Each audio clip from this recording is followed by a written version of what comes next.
ಓಹ್, ಒಂದೇ ಒಂದು ವಿಡಿಯೋ ನನ್ನ ಇಡೀ ಲೈಫ್ನೇ ಚೇಂಜ್ ಮಾಡ್ಬಿಡ್ತು. ನನ್ನ ಮೇಲೆ FIR ಆಗೋದೇನೋ, ಪೊಲೀಸ್ ಅವರು ನನ್ನ ಪೊಲೀಸ್ ಸ್ಟೇಷನ್ ಎಳ್ಕೊಂಡು ಹೋಗ್ಲಿಕ್ಕೆ ಮನೆಗೆ ಬರೋದೇನೋ, ಅದಾದ್ಮೇಲೆ ನಾನು ನನ್ನ ಮನೆಯವರು ಕೋರ್ಟು ಕಚೇರಿ ಅಂತ ಅಲ್ದಾಡೋದು. ಯಾವಾಗ ಇದೆಲ್ಲ ಮುಗಿಯುತ್ತಪ್ಪ, ಇದು ಮುಗ್ದಿದ ತಕ್ಷಣ ಯೂಟ್ಯೂಬ್ ಎಲ್ಲ ಬಿಟ್ಬಿಟ್ಟು ಒಂದಷ್ಟು ದಿನ ನೆಮ್ಮದಿಯಿಂದ ಎಲ್ಲಾದ್ರೂ ಹೋಗ್ಬಿಟ್ಟು ಪ್ರಶಾಂತವಾಗಿರೋಣ ಅನ್ಕೊಂಡಿದ್ದೆ. ಆದ್ರೆ ನನ್ನ ಮನ್ಸಲ್ಲಿ ಕೆಲವೊಂದು ಪ್ರಶ್ನೆಗಳಿದಾವೆ. ಸೌಜನ್ಯಳಿಗೆ ನ್ಯಾಯ ಕೇಳ್ತಾ ಜಸ್ಟ್ ನಾನೊಂದು ವಿಡಿಯೋ ಮಾಡಿದ್ದಕ್ಕೆ ನನ್ನ ಮೇಲೆ ಇಷ್ಟೊಂದೆಲ್ಲ ಆಗಿದೆ ಅಂತಂದ್ರೆ, ಜಸ್ಟ್ ಇಮ್ಯಾಜಿನ್ ಸೌಜನ್ಯ ಕೇಸಲ್ಲಿ ಯಾರೆಲ್ಲ ಸಾಕ್ಷಿ ಆಗ್ಬೋದಿತ್ತೋ ಅವ್ರ ಜೊತೆ ಏನೇನಾಗಿರಲ್ಲ. ನಾನ್ ಎಷ್ಟು ಅನ್ಕೊಳ್ತಿದ್ದೀನಿ, ಸಾಕಿನ್ನ 1-2 ತಿಂಗಳು ಏನು ವಿಡಿಯೋ ಮಾಡೋದ್ ಬೇಡ, ಸೈಲೆಂಟ್ ಆಗಿ ಇದ್ಬಿಡುವ ಅಂತ. ಆದ್ರೆ ನನ್ನ ಕೈಲಿಂದ ಆಗ್ತಿಲ್ಲ. ಯಾವುದೋ ಒಂದು ಸರ್ವಶಕ್ತಿ ನನ್ನ ಮನ್ಸೊಳಗಡೆ ಈ ಪ್ರಶ್ನೆನ ಹಾಕಿ ಇದ್ರ ಬಗ್ಗೆ ಮಾತಾಡುವಂತಿದೆ. ಮೊದ್ಲೇ ಹೇಳ್ಬಿಡ್ತೀನಿ, ಈ ವಿಡಿಯೋ ಯಾವುದೇ ಜಾತಿ, ಧರ್ಮ, ದೇವಸ್ಥಾನಕ್ಕೆ ಸಂಬಂಧಪಟ್ಟಿಲ್ಲ. ಈ ವಿಡಿಯೋದಲ್ಲಿ ನಾನು ಕೇವಲ ಸೌಜನ್ಯ ಕೇಸ್ ಬಗ್ಗೆ ಮಾತಾಡ್ತಿದ್ದೇನೆ. ಸೌಜನ್ಯ ಕೇಸಲ್ಲಿ ಯಾವುದೆಲ್ಲ ಯಾರೆಲ್ಲ ಸಾಕ್ಷಿ ಆಗ್ಬೋದಿತ್ತೋ ಅದೆಲ್ಲ ಹೇಗ್ ನಾಶ ಆಯ್ತು ಅನ್ನೋದನ್ನ ತಿಳಿಸ್ಕೊಡ್ತೇನೆ.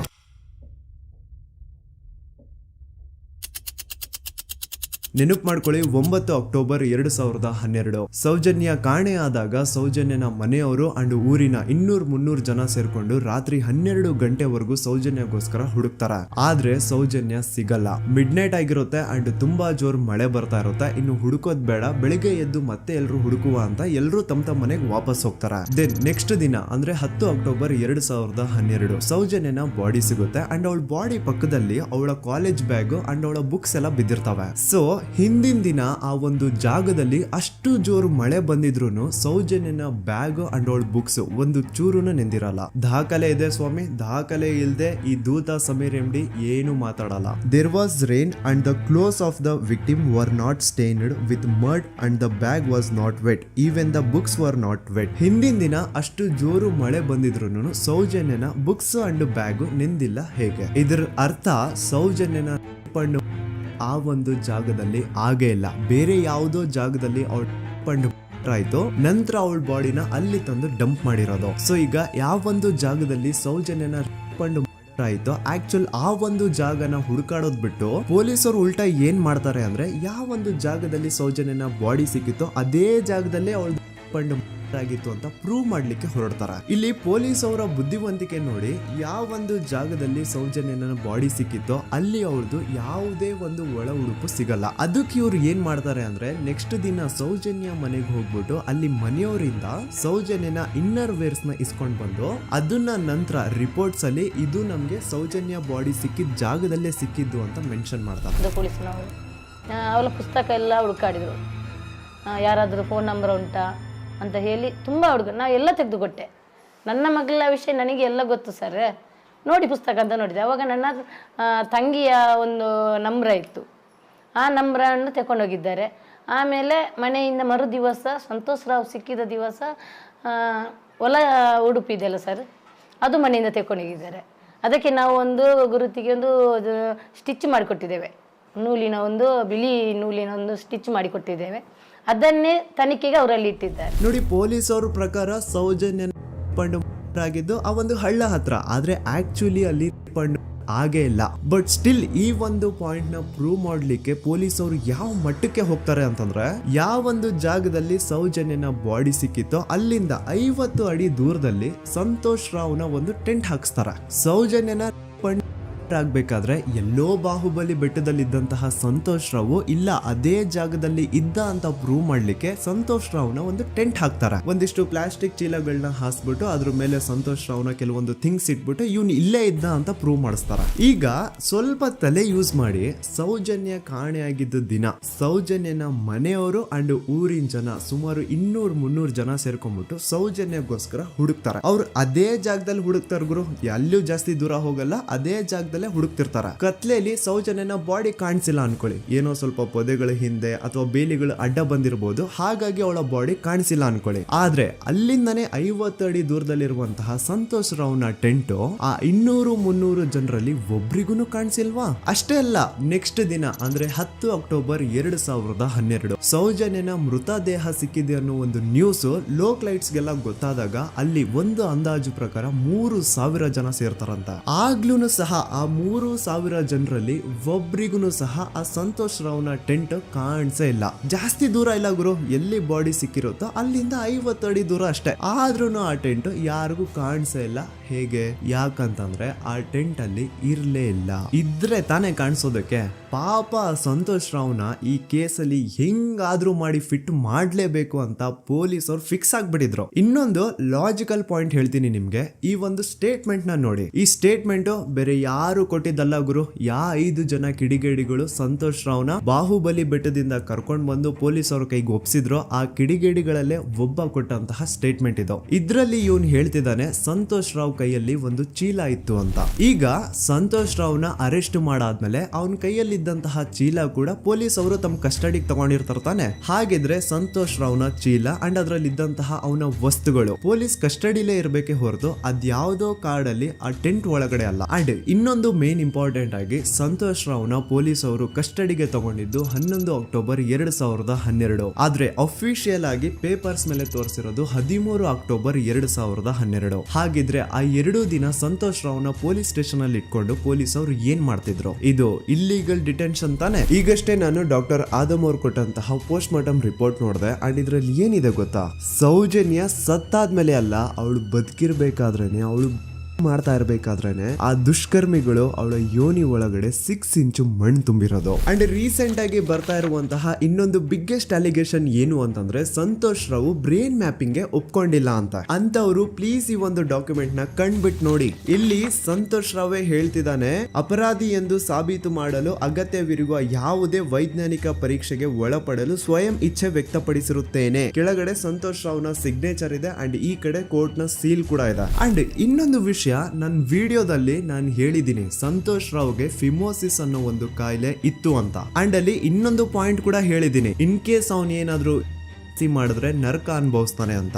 Note that point. In case ನಾ ಸಂತೋಷ್ ರಾವ್ ಮಾಡ್ಲಿಕ್ಕೆ ನಾಲಾಯಕ್ ಅಂತಾನು ಹೇಳಿಲ್ಲ, ಲಾಯಕ್ ಅಂತಾನು ಹೇಳಿಲ್ಲ. ಇನ್ ಕೇಸ್ ಮಾಡಿದ್ರೆ ನರ್ಕ ಅನುಭವಿಸ್ತಾನೆ ಅಂತ ಹೇಳಿದ್ದು. ನೋಡಿ, ಹೇಳ್ತಾ ಹೋದ್ರೆ ಬೇಜಾನ್ ಇದೆ. ಆಸ್ ಎ ಯೂಟ್ಯೂಬರ್ ಆ ಕೇಸ್ ಫೈಲ್ಸ್ ನ ನೋಡ್ತಾ ಇದ್ರೆ ನನ್ಗೆನೆ ಬೇಜಾನ್ ಡೌಟ್ಸ್ ಬರ್ತಾ ಇದೆ ಪೊಲೀಸ್ ಅವರ ಇನ್ವೆಸ್ಟಿಗೇಷನ್ ಮೇಲೆ. ಸೊ ಅದನ್ನೆಲ್ಲ ಗಮನದಲ್ಲಿ ಇಟ್ಕೊಂಡು ನಾನ್ ಹೇಳೋದಿಷ್ಟೇ, ಈ ಒಂದು ಕೇಸ್ ಅಲ್ಲಿ ಯಾವ ಆಂಗಲ್ ಇಂದನೂ ಪೊಲೀಸ್ ಅವ್ರ ಕಡೆಯಿಂದ ಫೇರ್ ಇನ್ವೆಸ್ಟಿಗೇಷನ್ ಆಗಿಲ್ಲ. And I clear my point. ಈಗ ಈ ಒಂದು ಸೌಜನ್ಯ ಕೇಸ್ ಅಲ್ಲಿ ಯಾರೆಲ್ಲ ಸಾಕ್ಷಿ ಆಗ್ಬೋದಿತ್ತು, ಅವ್ರ ಜೊತೆ ಏನಾಯ್ತು ಅಂತ ಹೇಳ್ತೇನೆ. ಮೊದಲನೇದಾಗಿ ರವಿ ಪೂಜಾರಿ. ಇವನ್ ಬಗ್ಗೆ ನಾನು ಫಸ್ಟ್ ವಿಡಿಯೋದಲ್ಲೇ ಹೇಳಿದೀನಿ. ಆ 5 ಜನ ಕಿಡಿಗೇಡಿಗಳು ಯಾರು ಸಂತೋಷ್ ರಾವ್ನ ಪೊಲೀಸ್ ಅವರಿಗೆ ಅರೆಸ್ಟ್ ಮಾಡಿಕೊಟ್ರು ಅದ್ರಲ್ಲಿ ಇವನು ಒಬ್ಬ. ಸೊ ಈ ಸೌಜನ್ಯನ ಕೇಸ್ ಯಾವಾಗ CBI ಗೆ ಟ್ರಾನ್ಸ್ಫರ್ ಆಗುತ್ತೆ ಅಂತ ಗೊತ್ತಾಗುತ್ತೋ, ಈ ರವಿ ಪೂಜಾರಿ ಉರ್ಲಾಕೊಂಡು ಸತ್ ಹೋಗ್ತಾನೆ. ರವಿ ಪೂಜಾರಿ ಹಾಕೊಂಡು ಸತ್ ಹೋದ ಅಂತಾರೆ, ಆದ್ರೆ ಅವ್ನು ಹಾಕೊಂಡೇ ಸತ್ ಹೋದ ಅಂತ ಯಾರು ಐ ವಿಟ್ನೆಸ್ ಇಲ್ಲ. ಹಾಗಾಗಿ ಇವನ ಒಂದು ಸಾವು ಒಂದು ನಿಗೂಢ ಸಾವಾಗಿ ಉಳ್ಕೊಂಡ್ಬಿಡ್ತು. ಇನ್ನೊಬ್ಳು ಬಂದು ವಾರಿಜಾ ಅಂತ. ಸೌಜನ್ಯನ ಮಾಡಿ ಆ ಕಿಡಿಗೇಡಿಗಳು ಅವಳನ್ನ ಒಂದು ಫಾರ್ಮ್ ಹೌಸ್ ಗೆ ಕರ್ಕೊಂಡು ಹೋಗಿರ್ತಾರೆ. ಅಂಡ್ ಆ ಫಾರ್ಮ್ ಹೌಸ್ ಅಲ್ಲಿ ವಾರಿಜಾ ಅನ್ನೋಳು ಕೆಲಸ ಮಾಡ್ತಾ ಇರ್ತಾಳೆ. ಸೊ ಈ ವಾರಿಜಾ ಸೌಜನ್ಯ ಆ ಕಿಡಿಗೇಡಿಗಳ ಜೊತೆ ಇರೋದನ್ನ ನೋಡಿರ್ತಾಳೆ, ಆದ್ರೆ ಅವಳಿಗೆ ಗೊತ್ತಿಲ್ಲ ಅವ್ರು ಅವಳನ್ನ ಕೊಂಡು ಬಂದಿದ್ದಾರೆ ಅಂತ. ನಂತರ 1-2 ದಿನ ಆದ್ಮೇಲೆ ಯಾವಾಗ ಸೌಜನ್ಯ ಬಗ್ಗೆ ನ್ಯೂಸ್ ಅಲ್ಲೆಲ್ಲ ಬರ್ತಾ ಇತ್ತು ಅದನ್ನ ನೋಡಿ ಆಗ ಇವಳಿಗೆ ರಿಯಲೈಸ್ ಆಗುತ್ತೆ, ಓ ಇವಳೇ ಅಲ್ವಾ ಆ ಹುಡುಗಿ ಅವತ್ ನಮ್ ದಣಿ ಕರ್ಕೊಂಡ್ ಬಂದಿದ್ದು ಅಂತ. ಈಗ ವಾರಿಜಾ ತನಗ್ ಗೊತ್ತೋ ಗೊತ್ತಿಲ್ದೇನೋ ಸೌಜನ್ಯ ಕೇಸಲ್ಲಿ ಒಂದು ಮೇಜರ್ ಸಾಕ್ಷಿ ಆಗ್ಬಿಡಿದ್ಲು. ಸೊ ಯಾವಾಗ ಈ ಕೇಸ್ ನ CID ಟೀಮ್ ಅವರು ಇನ್ವೆಸ್ಟಿಗೇಷನ್ ಮಾಡೋದಕ್ಕೆ ಸ್ಟಾರ್ಟ್ ಮಾಡ್ತಾರೋ ಆಗ ವಾರಿಜಾನ ಮೃತದೇಹ ಅದೇ ಒಂದು ಫಾರ್ಮ್ ಹೌಸ್ ನ ಬಾವಿಯಲ್ಲಿ ಸಿಗುತ್ತೆ. ಬಾವಿಲಿ ಇವಳೇ ಸ್ವತಃ ಜಿಗ್ದು ತನ್ನ ಪ್ರಾಣ ಬಿಟ್ಲು ಅಂತ ಹೇಳ್ತಾರೆ. ಆದ್ರೆ ಅವಳೇ ಬಾವಿಗೆ ಬಿದ್ದು ಅವಳು ಪ್ರಾಣ ಬಿಟ್ಲು ಅಥವಾ ಅವಳಿಗೆ ಯಾರಾದ್ರೂ ಬಾವಿಲಿ ಬೀಳ್ಸಿ ಸಾಯಿಸಿದ್ರು ಗೊತ್ತಿಲ್ಲ. ಅಂಡ್ ಇನ್ನೊಂದು ವಿಷಯ, ಯಾವ ಒಂದು ಬಾವಿ ಒಳಗಡೆ ವಾರಿಜಾನ ಬಾಡಿ ಸಿಕ್ಕಿತ್ತೋ ಆ ಬಾವಿನ ದಣಿಗಳು ಒಂದ್ ಸ್ವಲ್ಪ ದಿನ ಆದ್ಮೇಲೆ ಕಂಪ್ಲೀಟ್ ಮುಚ್ಚಾಕ್ಬಿಡ್ತಾರೆ. ಯಾಕೆ? ಇನ್ನೊಬ್ಬ ಬಂದು ಗೋಪಾಲ್ ಕೃಷ್ಣ. ಇವನು ಅಗೇನ್ 5 ಜನ ಕಿಡಿಗೇಡಿಗಳು ಸಂತೋಷ್ ರಾವ್ನ ಪೊಲೀಸ್ ಅವ್ರಿಗೆ ಹಿಡಿದು ಕೊಟ್ರು ಅದ್ರಲ್ಲಿ ಒಬ್ಬ. ಅಂಡ್ ಸೌಜನ್ಯ ಕೇಸ್ ನ ಮೇನ್ ಪ್ರೈಮರಿ ಸಾಕ್ಷಿ ಇವನು ಕೂಡ ಸತ್ ಹೋಗಿದ್ದಾನೆ. ಅಂಡ್ ಇವನು ಸ್ಲೋ ಪಾಯ್ಸನ್ ಇಂದ ಸತ್ ಹೋದ ಅಂತ ಹೇಳಲಾಗುತ್ತೆ. ದೆನ್ ಇನ್ನೊಬ್ಬ ಬಂದು ಪ್ರಶಾಂತ್ ಅಂತ.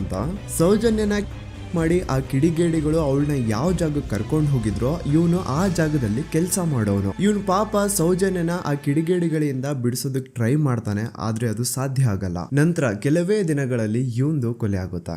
ಯಾರೆಲ್ಲ ಯಾವುದೆಲ್ಲ ಈ ಕೇಸಲ್ಲಿ ಸಾಕ್ಷಿ ಆಗ್ಬೋದಿತ್ತೋ ಅದೆಲ್ಲ ನಾಶ ಆಗುತ್ತೆ. ಸೊ ಇದೆಲ್ಲ ನಿಜವಾಗ್ಲೂ ಕೋಇನ್ಸಿಡೆನ್ಸ್ ಅಥವಾ ಎಲ್ಲಾನು ಸ್ಕೆಚ್ ಹಾಕಿ ಮಾಡಿರೋದ. ಇನ್ನೊಬ್ಬ ಬಂದು ದಿನೇಶ್ ಅಂತ.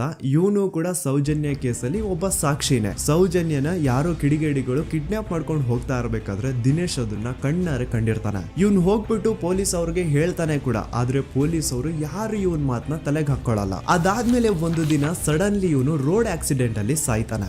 ಡೇ ಟೈಮ್ ಅಲ್ಲೇ ತುಂಬಾ ಫಾಸ್ಟ್ ಆಗಿ ಒಂದು ಬುಲೆರೋ ಕಾರ್ ಬಂದ್ಬಿಟ್ಟು ಇವನಿಗೆ ಹಿಟ್ ಮಾಡುತ್ತೆ ಅಂಡ್ ಅದರಿಂದ ಇವನು ಸತ್ ಹೋಗ್ತಾನೆ. ಆ ಬುಲೆರೋ ಕಾರ್ ಯಾರ್ದು, ಅದನ್ನ ಓಡಿಸ್ತಿದ್ದಂತಹ ಡ್ರೈವರ್ ಯಾರು ಅಂಡ್ ಅವನು ಯಾರಿಗೆ ಸಂಬಂಧಪಟ್ಟವನು, ಒಮ್ಮೆ ನೀವೇ ರಿಸರ್ಚ್ ಮಾಡಿ ನೋಡ್ಕೊಳ್ಳಿ. ಇನ್ನೊಬ್ಬ ಬಂದು ಹರೀಶ್ ಮಡಿವಾಳ್. ಇವನು ಪೊಲೀಸ್ ಅವ್ರಿಗೆ ಒಂದು ಸ್ಟೇಟ್ಮೆಂಟ್ ನ ಕೊಟ್ಟಿರ್ತಾನೆ. 9 ಅಕ್ಟೋಬರ್ 2012 ಸೌಜನ್ಯ ಕಾಲೇಜಿಂದ ಬಸ್ ಅಲ್ಲಿ ಬಂದು ನೇತ್ರಾವತಿ ಬಸ್ ಸ್ಟಾಪ್ ಅಲ್ಲಿ ಇಳ್ಕೊಂಡು ನಂತರ ತನ್ನ ಮನೆ ಕಡೆಗೆ ನಡ್ಕೊಂಡು ಹೋಗ್ತಾ ಇರ್ಬೇಕಾದ್ರೆ ಸೌಜನ್ಯನ ಹಿಂದೆ ಯಾರೋ ಒಬ್ಬ ಅಪರಿಚಿತ ಗಂಡು ಅವಳನ್ನ ಫಾಲೋ ಮಾಡ್ಕೊಂಡು ಹೋಗ್ತಿದ್ದ ಅಂತ ಇವನ್ ಸ್ಟೇಟ್ಮೆಂಟ್ ಕೊಡ್ತಾನೆ. ಅಂಡ್ ನೀವೇನ್ ಸ್ಕ್ರೀನ್ ಮೇಲೆ ನೋಡ್ತಾ ಇದ್ರು ಇದೇ ಆ ಸ್ಟೇಟ್ಮೆಂಟ್ ನ ಕಾಪಿ. ಇದ್ರಲ್ಲಿ ಎಲ್ಲಿನೂ ಹರೀಶೇ ಈ ಒಂದು ಸ್ಟೇಟ್ಮೆಂಟ್ ಕೊಟ್ಟಿದ್ದಾನೆ ಅಂತ ಅವನ ಸಿಗ್ನೇಚರ್ ಆಗ್ಲಿ ಸೈನ್ ಆಗ್ಲಿ ಏನೂ ಇಲ್ಲ. ಈ ಸ್ಟೇಟ್ಮೆಂಟ್ ನ ತಗೊಂಡಿರುವಂತಹ ಪೊಲೀಸ್ ಅವ್ರ ಸಿಗ್ನೇಚರ್ ಇದೆ, ಆದ್ರೆ ಹರೀಶ್ ನ ಸೈನ್ ಮಾತ್ರ ಎಲ್ಲೂ ಇಲ್ಲ.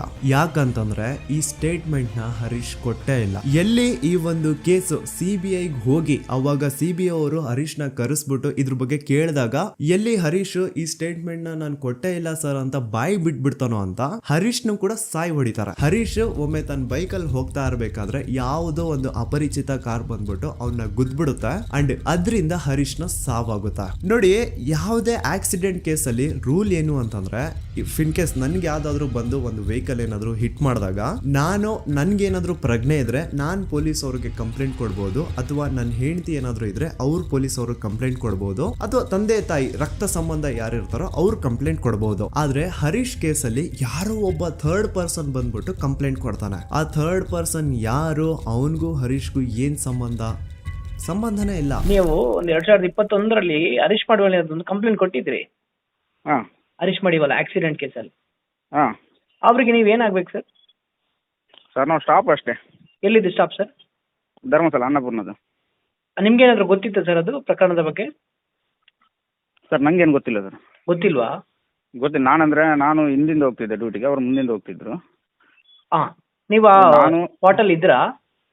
ಸ್ಪಾಟಲ್ಲಿ ಇಲ್ಲ.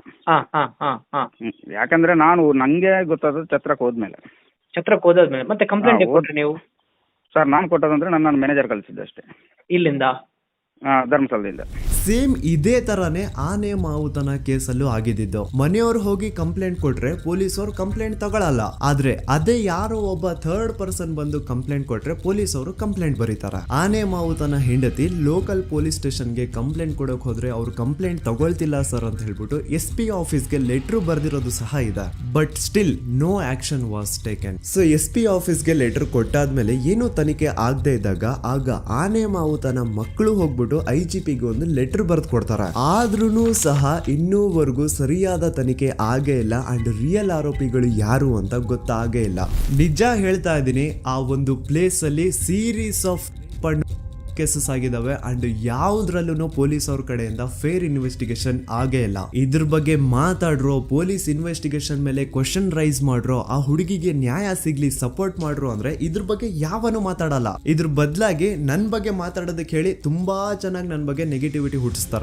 ಜಾತಿ ಧರ್ಮ ತರೋದು, ಇವ್ನ್ ಯಾವ್ದಾವ್ದು ಆಪ್ಸ್ ನ ಪ್ರಮೋಟ್ ಮಾಡ್ತಿದ್ದ, ಇವನ್ ಮಾತು ಯಾಕೆ ನಂಬ್ತೀರಾ ಅಂತ ನನ್ ಬಗ್ಗೆನೆ ನೆಗೆಟಿವಿಟಿ ಹುಟ್ಟಿಸೋದು. ಇವನು ಆ ಆ್ಯಪ್ ಪ್ರಮೋಟ್ ಮಾಡ್ತಿದ್ದ, ಇವನು ಈ ಆ್ಯಪ್ ಪ್ರಮೋಟ್ ಮಾಡ್ತಿದ್ದ, ಇವನ್ ಮಾತುಗಳನ್ನ ಯಾಕೆ ನಂಬ್ತೀರಾ, ಇವನು ಮುಸ್ಲಿಂ ಇದಾನೆ, ಇವನು ಮುಲ್ಲಾ ಇದಾನೆ, ಅದು ಇದು ಅಂತ ಮಾತಾಡೋದು. ಹೌದು ಗುರು, ನಾನ್ ಪ್ರಮೋಷನ್ಸ್ ನ ಮಾಡಿದೀನಿ. ನಾನು ಆ ಆ್ಯಪ್ದು ಮಾಡಿದೀನಿ, ಈ ಆ್ಯಪ್ದು ಮಾಡಿದೀನಿ, ಎಲ್ಲಾ ತರ ಆ್ಯಪ್ದು ನಾನು ಪ್ರಮೋಷನ್ಸ್ ಮಾಡಿದೀನಿ. ಈಗ ಹಿಂದೆ ನಾನು ಮಾಡಿರುವಂತಹ ಪ್ರಮೋಷನ್ಸ್ಗೂ ಈ ಕೇಸ್ಗೂ ಏನ್ ಸಂಬಂಧ? ಅನ್ನೆಸೆಸರಿ ಆಗಿ ಮ್ಯಾಟರ್ ನ ಡೈವರ್ಟ್ ಮಾಡ್ಲಿಕ್ಕೆ ಟ್ರೈ ಮಾಡಬೇಡಿ. ಇನ್ಮೇಲೆ ನಾನೇನಾದ್ರೂ ಆ ತರ ಅಪ್ಲಿಕೇಶನ್ಸ್ ನ ಪ್ರಮೋಷನ್ ಮಾಡಿದ್ರೆ ಆಗ ಬಂದು ನೀವು ನನ್ನನ್ನ ಪ್ರಶ್ನೆ ಮಾಡೋದ್ರಲ್ಲಿ ಅರ್ಥ ಇದೆ. ಹಿಂದೆ ಮಾಡಿರೋದನ್ನ ಇಟ್ಕೊಂಡು ಮಾತಾಡಿ ವಿಡಿಯೋ ಮಾಡೋದಲ್ಲ ಕಂಟೆಂಟ್ ಅಂದ್ರೆ. ಅಂಡ್ ಇನ್ನೊಂದು ವಿಷಯ, ನಾನು ದೂತ ಸಮೀರ್ MD ಯೂಟ್ಯೂಬ್ ಚಾನಲ್ ನ ಸ್ಟಾರ್ಟ್ ಮಾಡಿ ಕೇವಲ ಆಗಿರೋದು 8 ತಿಂಗಳಷ್ಟೇ. ಅಂಡ್ ಈ 8 ತಿಂಗಳಲ್ಲಿ ನಾನು ಹಾಕಿರೋದು ಕೇವಲ 12 ವಿಡಿಯೋಸ್. ಅದರಲ್ಲಿ 1-2 ಆಲ್ರೆಡಿ ಟೇಕ್ ಡೌನ್ ಆಗಿದಾವೆ. ಸೊ ಅಷ್ಟು ಬೇಗ ಅದ್ ಹೆಂಗ್ ನೀವು ಜಡ್ಜ್ ಮಾಡ್ಬಿಟ್ರಿ ನಾನು ಆಂಟಿ ಹಿಂದೂ ಅಂತ? ನಿಮಗ್ ನಿಜವಾಗ್ಲೂ ನಾನು ಆಂಟಿ ಹಿಂದೂ ಅನ್ಸಿದ್ರೆ ನಂದು ಇನ್ನೊಂದು ಚಾನಲ್ ಇದೆ ಸಮೀರ್ MD ಅಂತ.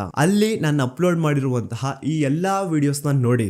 ಜಾಸ್ತಿ ಜಸ್ಟಿಫೈ ಮಾಡ್ಲಿಕ್ಕೆ ಹೋಗಲ್ಲ ಗುರು, ನನ್ನ ಹಳೆ ಸಬ್ಸ್ಕ್ರೈಬರ್ಸ್ಗೆ ಗೊತ್ತು ನನ್ನ ಕ್ಯಾರೆಕ್ಟರ್ ಏನು ಅಂತ. ಅಂಡ್ ಇನ್ನು ಇವನ್ ವಿಡಿಯೋ 18 ಮಿಲಿಯನ್ ಪ್ಲಸ್ ವ್ಯೂಸ್ ನ ಪಡ್ಕೊಂಡಿದೆ. ಇವನ್ಗೆ ಇಷ್ಟ ಲಕ್ಷ ದುಡ್ಡು ಬಂದಿರುತ್ತೆ, ಅಷ್ಟ್ ಲಕ್ಷ ದುಡ್ಡು ಬಂದಿರುತ್ತೆ ಅನ್ನೋರ್ಗೆ ಈ ಒಂದು ಇಮೇಲ್ ನ ಒಮ್ಮೆ ನೋಡಿ. ನನ್ ವಿಡಿಯೋ ವೈರಲ್ ಆಗ್ತಿದ್ದಂಗೆ ಆ ವಿಡಿಯೋ ಡಿಮಾನಿಟೈಸ್ ಆಗೋಯ್ತು. ಇಲ್ಲಿ ಅತ್ಯಾಚಾರಿ ಬೆಂಬಲಿಗರ ಥಿಂಕಿಂಗ್ ನೋಡಿ.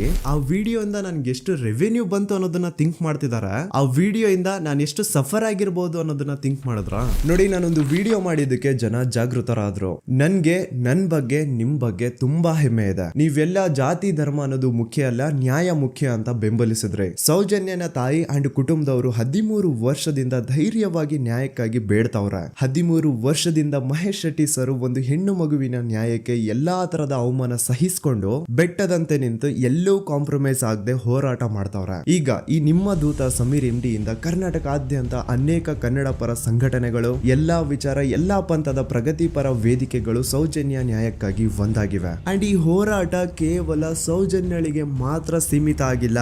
ನಮ್ ದೇಶದಲ್ಲಿ ದಿನಕ್ಕೆ ಆನ್ ಅನ್ ಆವರೇಜ್ 86 ಪ್ರಕರಣಗಳು ದಾಖಲೆ ಆಗ್ತವೆ. ಇದು ದಾಖಲೆ ಆಗಿರುವಂತಹ ಪ್ರಕರಣಗಳ ಸಂಖ್ಯೆ. ಅದ್ ಎಷ್ಟೋ ಕೇಸಸ್ ಪೊಲೀಸ್ ವರ್ಗ್ ಬರೋದೇ ಇಲ್ಲ. ಸೊ ಇದಕ್ಕೆಲ್ಲ ಒಂದು ಫುಲ್ ಸ್ಟಾಪ್ ಅನ್ನೋದು ಇಡಬೇಕು. ಈಗಿನ ಕಾಲದಲ್ಲಿ ಹುಡುಗಿರು ಸಮಾಜದಲ್ಲಿ ಬಿಡಿ, ಸೋಷಿಯಲ್ ಮೀಡಿಯಾದಲ್ಲಿನೂ ಸಹ ಸೇಫ್ ಇಲ್ಲ. ಹುಡುಗಿ ತನಗಿಷ್ಟ ಆಗಿರುವಂತಹ ತುಂಬಾ ನೀಟ್ ಅಂಡ್ ಕ್ಲೀನ್ ಇರುವಂತಹ ಒಂದು ಫೋಟೋನ ಸೋಷಿಯಲ್ ಮೀಡಿಯಾದಲ್ಲಿ ಶೇರ್ ಮಾಡಿದ್ರೆ ಸಾಕು, ಕಮೆಂಟ್ ಸೆಕ್ಷನ್ ಅಲ್ಲಿ ಅದೆಷ್ಟೋ ಜನ ಜೊಲ್ ಸುರಿಸ್ಕೊಂಡು ಅವಳನ್ನ ಮಾಡ್ತಿರ್ತಾರೆ. ಸೊ ಇದಕ್ಕೆಲ್ಲ ನಮ್ ಸರ್ಕಾರ ಒಂದು ಫುಲ್ ಸ್ಟಾಪ್ ಅನ್ನೋದು ಇಡ್ಲೇಬೇಕು. ಇದ್ರ ಬಗ್ಗೆ ನಿಮ್ ಒಪಿನಿಯನ್ ಏನು ಅಂತ ಕಮೆಂಟ್ ಸೆಕ್ಷನ್ ಅಲ್ಲಿ ತಿಳಿಸಿ. So as A content creator ನನ್ಗೆ ಸೌಜನ್ಯ ಕೇಸ್ ಬಗ್ಗೆ ಒಂದು ವಿಡಿಯೋ ಮಾಡ್ಬೇಕಿತ್ತು, ಮಾಡ್ದೆ. ಅದರಿಂದ ಸೌಜನ್ಯ ಪರ ಹೋರಾಟ ಏನ್ ನಡೀತಾ ಇತ್ತೋ ಅದಕ್ಕೊಂದು ಕಿಚ್ಚು ಸಿಕ್ಕಿದೆ. ಇನ್ ಮುಂದೆ ಅದನ್ನ ಹಾಗೆ ಕಂಟಿನ್ಯೂ ಮಾಡ್ಕೊಂಡು ಹೋಗೋದು ನಿಮ್ಗಳ ಜವಾಬ್ದಾರಿ. ಸೊ ಇಷ್ಟು ಹೇಳ್ತಾ ನಾನು ನಿಮ್ಮ ದೂತ ಸಮೀರ್ MD ಮತ್ತೆ ಸಿಗ್ತೀನಿ ನೆಕ್ಸ್ಟ್ ವಿಡಿಯೋದಲ್ಲಿ.